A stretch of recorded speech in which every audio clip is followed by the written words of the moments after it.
आजदनपाडा इथं रामजन्मोत्सव व अखंड हरिनाम सप्ताहाची मोठ्या उत्साहात सांगता. आजदनपाडा इथं 3 दिवस अखंड हरिनाम सप्ताह जागर श्री क्षेत्र श्रीराम मंदिर आजदनपाडा इथं 23 मार्च ते 26 मार्च पर्यंत रामनवमी निमित्त 3 दिवस अखंड हरिनाम सप्ताह जागर हरिभक्त परायण माणिक महाराज राऊत शिवारपाडा यांच्या रामजन्माचं व काल्याचं कीर्तन विशेष ठरलं. आपल्या रसाळ बाणीतून त्यांनी प्रभू श्रीरामांच्या जीवन कार्यावर प्रकाश टाकला. रामनवमी हा हिंदू धर्मातील प्रमुख सण आहे, जो दुष्ट प्रवृत्तींचा नाश आणि निमित्ताचा विजय दर्शवतो. राम हे एक आदर्श राजा, पती आणि मानव मर्यादा पुरुषोत्तम मानले जातात. सकाळी मूर्तीला अष्टगंधाचा टिळा, अभिषेक, पुष्पहार आणि नैवेद्य प्रसाद अर्पण करण्यात आला. राम जन्मोत्सव सोहळा साजरा करण्यासाठी विशेष पंचक्रोशीतील भाविकगण, भक्त, गावकरी, महिला मंडळ, बालगोपाल मोठ्या संख्येने उपस्थित. अख्खा परिसर जय श्रीरामाच्या जयघोषानं दुमदुमलेला होता. राम जन्मोत्सवानिमित्त मंदिरात आकर्षक सजावट करण्यात आलेली होती. रामकथा, कीर्तन, भजन, आरतीनंतर परिसरात शोभायात्रा काढण्यात आली होती, जो चैत्र महिन्यातील शुक्ल पक्षाच्या नवमीला भगवान श्री विष्णूंचा 7वा अवतार म्हणजे प्रभू श्रीराम यांचा जन्म राम म्हणून देशभरात मोठ्या उत्साहात साजरा केला जातो. अयोध्येचे राजा दशरथ आणि राणी कौशल्या यांच्या पोटी भगवान श्रीरामाचा जन्म दुपारी 12 वाजता झाला अशी मान्यता आहे. याही वर्षी श्रीराम नवमी उत्सव आजदनपाडा इथं मोठ्या उत्साहात संपन्न. शेवटी महाप्रसादाचं वाटप करण्यात आलं, ज्याने 3 दिवसीय उत्सवाची सांगता झाली.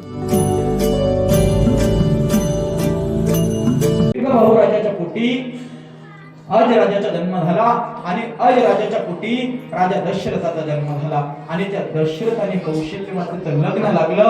आता त्या लग्नाची फार मोठी कहाणी आहे. या रावणानं बाबा ते लग्नच मोडायचं ठरवून टाकलं होतं. बरेच रावण शक्यतो घडत आलेलं लग्न तेव्हाही म्हणत होते आणि आजही म्हणतात.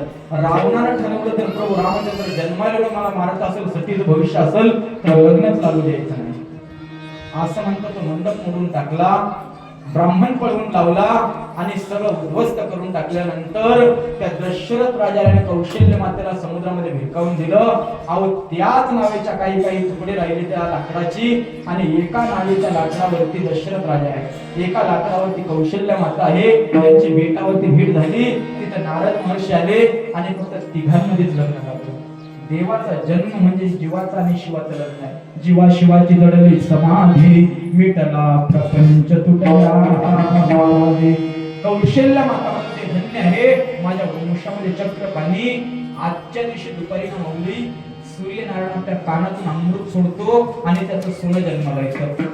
सगळ्यांमध्ये जर मोठी पूजा असेल, पांडवांनी जी पूजा केली होती, पांडवांनी जी पूजा घातली होती ती भगवंत श्रीकृष्णाला सांगितलं तुम्ही कोणती पूजा करा, त्याच्यामध्ये सुवर्ण आलं पाहिजे, परंतु ते टकलेबंधूच्या दुकानातलं नको.